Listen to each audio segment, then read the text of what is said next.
Halo,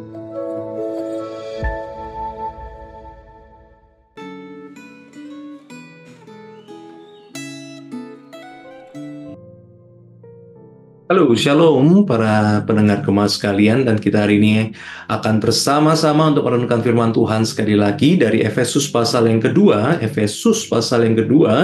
ayat yang pertama hingga ayat yang ke-10. Kita akan membacakan pada bagian ini, perikopnya adalah ayat yang pertama hingga ke-10. Saya akan membacakan beberapa bagian bagi kita pada hari ini. Ayat yang pertama, kamu dahulu sudah mati karena pelanggaran-pelanggaran dan dosa-dosamu, kamu hidup di dalamnya karena kamu mengikuti jalan dunia ini. Kemudian kita membaca ayat yang keempat, tetapi Allah yang kaya dengan rahmat oleh karena kasih-Nya yang besar, yang dilimpahkannya kepada kita, telah menghidupkan kita bersama-sama dengan Kristus, sekalipun kita telah mati oleh karena pelanggaran-pelanggaran kita. Oleh anugerah kamu diselamatkan, dan di dalam Kristus Yesus Ia telah membangkitkan kita juga dan memberikan tempat bersama-sama dengan Dia di surga. Ayat 10, karena kita ini buatan Allah, diciptakan dalam Kristus Yesus untuk melakukan pekerjaan baik yang dipersiapkan Allah sebelumnya. Ia mau supaya kita hidup di dalamnya. Mari kita bersama-sama berdoa. Tuhan, kami sudah membaca sebagian dari firman-Mu. Kami berdoa supaya Engkau sekali lagi berbicara kepada setiap daripada kami melalui firman Tuhan ini. Terima kasih. Dalam nama Tuhan kami Yesus Kristus, kami panjatkan doa ini. Amin. Bapak, Ibu, Saudara-saudari sekalian, ayat yang kita baca ini adalah satu perikop yang sangat terkenal sekali untuk menegaskan sekali lagi sebuah kebenaran Alkitabiah bahwa kita diselamatkan bukan karena perbuatan baik, tetapi kita diselamatkan oleh karena anugerah Allah di dalam Kristus Yesus yang kita terima melalui iman. Nah, bagian ini adalah bagian yang sekali lagi menjadi pokok di dalam keselamatan. Nah, tetapi hari ini kita coba akan menelusuri beberapa hal lain yang juga ada di dalam perikop ini, selain pokok utama yang tadi kita sudah ingat-ingat sekali lagi. Nah, bahwa bagian ini menegaskan seseorang diselamatkan bukan karena perbuatan baik. Tetapi, apa peranan perbuatan baik kalau begitu? Apakah orang Kristen boleh hidup seenak-enaknya? Jadi, yang penting nanti, sebelum meninggal saya bertobat, maka kemudian semua itu beres. Saya akan masuk ke surga, dosa saya diampuni, seperti itu. Nah, sekali lagi kita diingatkan di dalam bagian ini bahwa sebetulnya anugerah keselamatan, rencana penetapan keselamatan, itu juga satu paket dengan rencana supaya kita itu setelah diselamatkan melakukan perbuatan-perbuatan baik, bukan untuk mendapatkan keselamatan, tetapi untuk menggenapi rencana Tuhan. Ya, jadi menarik sekali di sini. Jadi perbuatan baik itu memang satu paket ternyata. Kita diselamatkan di dalam Yesus Kristus melalui iman supaya kita berbuat baik. Jadi nggak bisa dipisah-pisah, walaupun ini berat, tetapi kita sadar ini adalah satu paket. Jadi Tuhan Yesus menyelamatkan kita supaya Tuhan Yesus mau memakai kita di dalam kehidupan kita. Yesus memanggil kita untuk diselamatkan supaya kita dipakai jadi pemberita-pemberita firman, supaya orang-orang lain juga kemudian diselamatkan. Nah, ini adalah satu paket yang hari ini kita diingatkan, dan kita mengingatkan orang lain juga. Keselamatan karena anugerah Tuhan. Tetapi kita diselamatkan untuk dipakai oleh Tuhan melakukan perbuatan baik yang Tuhan sudah persiapkan buat kita. Nah, apakah kita pernah berpikir ya, apa gunanya kita ini diselamatkan? Tuhan mau pakai seperti apa? Nah, hari ini kita ingat lagi. Tuhan mau pakai kita untuk apa keselamatan ini? Apakah dalam pikiran kita, dalam relasi kita, dalam tindakan kita, dalam kekayaan kita? Tuhan mau panggil kita untuk memenuhi sesuatu di dalam kehidupan kita. Nah, mari kita renungkan, mari kita doakan hari. Tuhan, saya hari ini ditegur lagi, diingatkan lagi. Tuhan, selamatkan saya, mau pakai saya untuk apa? Seperti apa? Dengan apa yang saya miliki? Tujuan apa yang harus saya penuhi, Tuhan? Nah, mari kita ingat sekali lagi, Tuhan memanggil kita untuk diselamatkan, dan itu adalah sebuah panggilan juga untuk kemudian melayani, melakukan perbuatan-perbuatan baik, melayani Dia, Tuhan kita, seperti yang Dia kehendaki.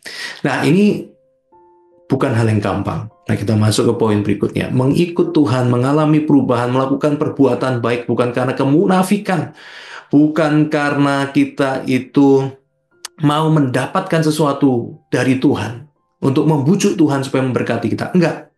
Melakukan perbuatan baik karena kita itu mau menggenapi rencana Tuhan. Itu tidak mudah. Karena kadangkala apa yang Tuhan mau itu berlawanan dengan kebiasaan kita, berlawanan dengan kemauan kita. Nah, itulah sebabnya, sekali lagi diingatkan, pasal ini juga mengatakan berkali-kali bahwa Tuhan sudah menyelamatkan kita dengan anugerahnya di dalam Kristus. Di dalam Kristus, bersama dengan Kristus. Itu adalah beberapa hal penting sekali yang muncul dalam perikop ini. Bersama dengan Kristus, ayat 45, 456. Bersama Kristus, di dalam Kristus, Anda temukan itu. Karena tanpa Kristus, tanpa bersama dengan Kristus, tanpa kita itu diam di dalam Kristus, kita tidak mampu.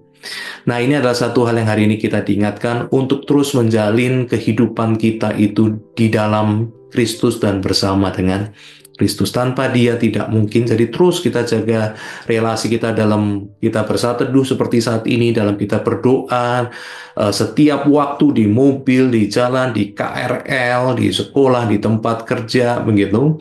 Bagaimana kita bersama dengan Kristus dalam puji-pujian yang kita nyanyikan dalam mulut kita, hati kita, yang kita dengarkan waktu kita di dalam activity, dalam belajar, dalam perjalanan. Bagaimana sikap kita dalam melayani, bagaimana sikap kita dalam hari Minggu, kita beribadah kepada Tuhan, itu kita harus terus jaga. Karena dengan kita di dalam Kristus, kita bersama dengan Kristus, maka kita bisa menggenapi semua rencana-rencana baik, pekerjaan-pekerjaan baik yang Tuhan sudah persiapkan buat kita. Nah,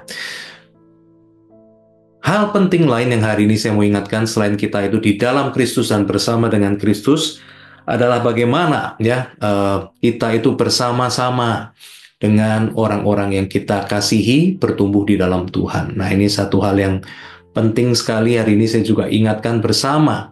Kadang-kala kita itu memisahkan gitu ya. Jadi saya mau melayani sendiri, ya. Saya mau bertumbuh dalam Tuhan sendiri. Saya mau bekerja cari uang demi kepentingan saya sendiri. Nah, bagaimana kita bersama-sama itu untuk boleh bertumbuh ya di dalam Tuhan.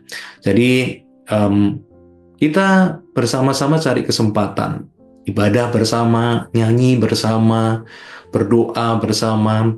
Nah, ini adalah momen-momen yang penting kita ciptakan. Ya, tidak mudah kalau setiap hari, tidak semua orang punya kesempatan setiap hari. Tapi setiap kali ada waktu kita bisa set paling tidak ya seminggu sekali kita ada kebersamaan bersama-sama dengan Tuhan, bersama-sama dengan keluarga, bahkan mungkin bersama-sama dengan rekan-rekan kerja kita. Kalau memungkinkan kita bisa bersama-sama mencari Tuhan, bersama-sama berdoa kepada Tuhan, bersama-sama mendengar firman Tuhan. Nah, khususnya ya untuk keluarga ini satu hal yang penting sekali, cari momen bersama ya sehingga kita itu bisa sekali lagi diingatkan kita adalah milik Tuhan ya bersama-sama. Nah, kemudian yang terakhir yang hari ini saya ajak kita untuk renungkan dari bagian Alkitab ini adalah mari kita terus membawa serta Kristus dalam setiap kehidupan kita. Dalam artian, bukan hanya sekedar orangnya, tetapi values-nya atau nilai-nilainya. Ya, jadi waktu kita bekerja, bagaimana kita mau menyatakan kemuliaan Tuhan di situ. Anugerah Tuhan. Waktu kita bergaul dengan tetangga kita, bagaimana kita mau membawa akan anugerah Tuhan, kebaikan Tuhan kepada orang-orang di sekitar kita. Waktu kita sedang melayani, sedang CSR gitu ya, sedang melayani kepada mereka yang membutuhkan. Bagaimana kita membuat itu menjadi sebuah hal yang membawa akan kehadiran Tuhan buat mereka. Nah, ini adalah satu hal yang perlu kita renungkan sekali lagi. Bagaimana saya hidup bersama dengan Kristus dan di dalam Kristus menyatakan kemuliaan Tuhan. Mari bersama-sama kita menutup di dalam doa. Tuhan, kami hari ini diingatkan kembali oleh Tuhan, kami adalah satu paket waktu diselamatkan oleh Tuhan. Juga ada sudah ada rencana bagaimana Tuhan mau memakai kami untuk hal-hal baik yang Tuhan sudah persiapkan buat kami untuk lakukan. Tuhan berkati kami sekali lagi. Ini tidak mudah Tuhan untuk mengubah kebiasaan kami, mengubah emosi dan pikiran kami. Tetapi Tuhan, kami tahu kuncinya kalau kami di dalam Kristus dan kami bersama dengan Kristus. Tolong kami untuk boleh menemukan cara lebih baik lagi. Hati kami bisa lebih mencari Tuhan lagi, sehingga kami boleh di dalam Kristus dan bersama dengan Kristus. Dan biarlah kami juga boleh menyatakan Kristus ini di dalam kehidupan kami di keluarga, di tempat kerja, di dalam setiap aktivitas kami, di lingkungan kami.